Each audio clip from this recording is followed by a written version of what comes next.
Good morning to all of you. Students, today we are going to start the new chapter, Displacing the Indigenous People.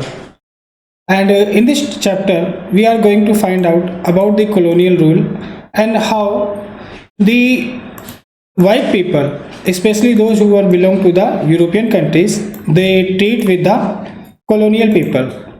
So, overall, this chapter recounts some aspects of the histories of the native peoples of America and Australia. In this chapter, we are going to find out about the colonial rule of America and Australia.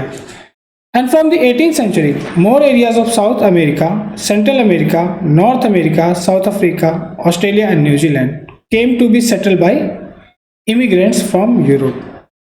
अब यहाँ पे एक बात आता है कि इन सभी areas में जो यूरोपियन पीपल है वो क्यों पहुँचे. तो as usual you are aware with the development of industries in the European countries, especially when we talk about Britain, later on Germany, France, and other countries. So, in the establishment of the industries, they moved towards the colonial countries, especially in the North America, Africa, and Asia. The European settlements were called colonies. जहाँ पे इन्होंने अपना control किया उनको नाम दिया गया colonies. When they became independent of the European mother country, these colonies become states or countries. Now, they are hardly seen in the towns. हालांकि इन्होंने बड़े लंबे समय तक रूल करा इन कंट्रीज में, पर आज उन्हें मुश्किल से देखा जा सकता है शहरों में या फिर वहाँ के लोगों के बीच में, और यहाँ तक कि लोग उन्हें भूल भी चुके हैं.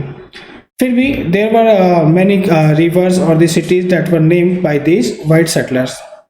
For example, we have Ohio, Mississippi, Seattle, these all are in USA.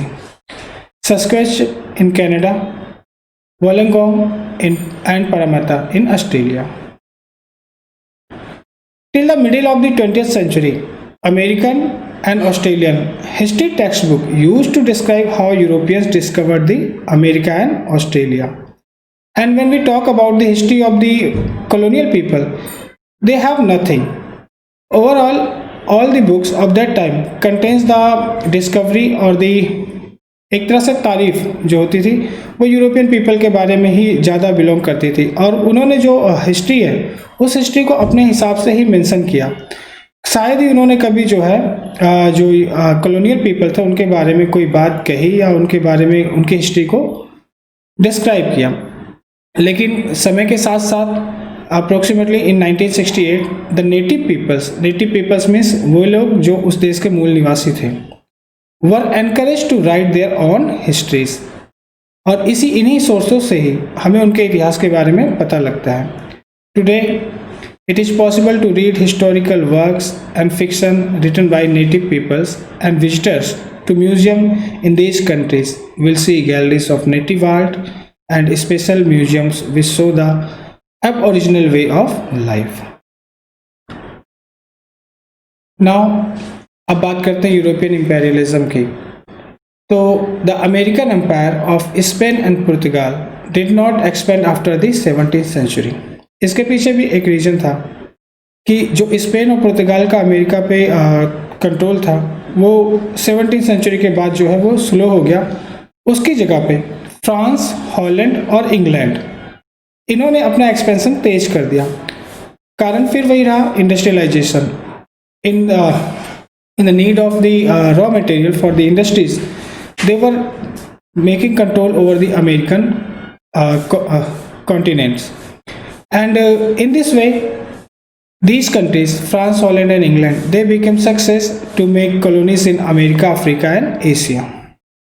Ireland, also virtually a colony of England, and as the landowners there were mostly English settlers. Ireland खुद भी एक तरह से इंग्लैंड का जो है वो कॉलोनी था, क्योंकि यहाँ के जो लैंडलॉर्ड थे they were belong to the English community. अगर हम बात करते हैं साउथ एशिया की, तो एक ट्रेडिंग कंपनीज है जिससे आप सभी लोग अवेयर हो, east India company. They makes themselves into political powers, defeating local rulers and annex there territories.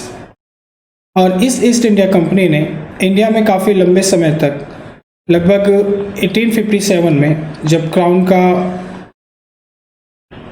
Rule यहाँ पे एस्टेब्लिश हुआ तब से लेकर 1947 तक ये डायरेक्टली ब्रिटिश गवर्नमेंट के थ्रू रूल किए गए, यानी कि ब्रिटिश पार्लियामेंट के through.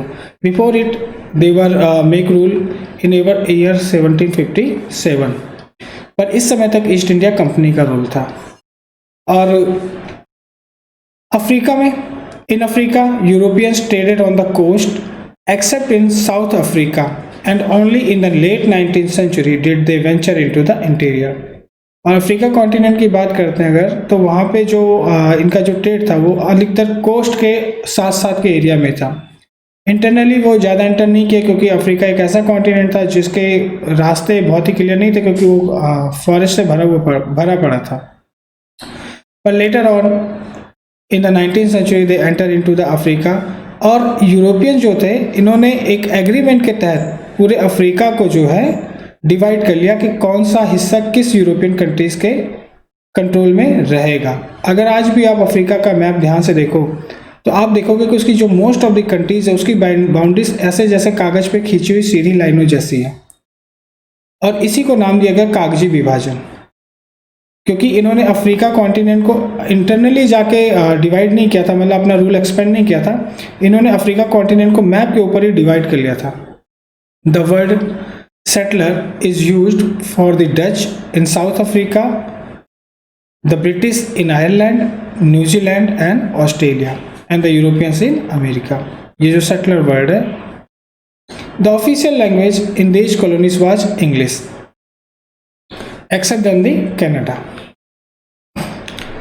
So here are assignment for you. Question number 1 is the explain the meaning of the word native. Second is define the term settlers. Third is what for Africa was divided. And fourth is what are the various terms used to describe the native people of New World. That's all. Thank you. Have a nice day.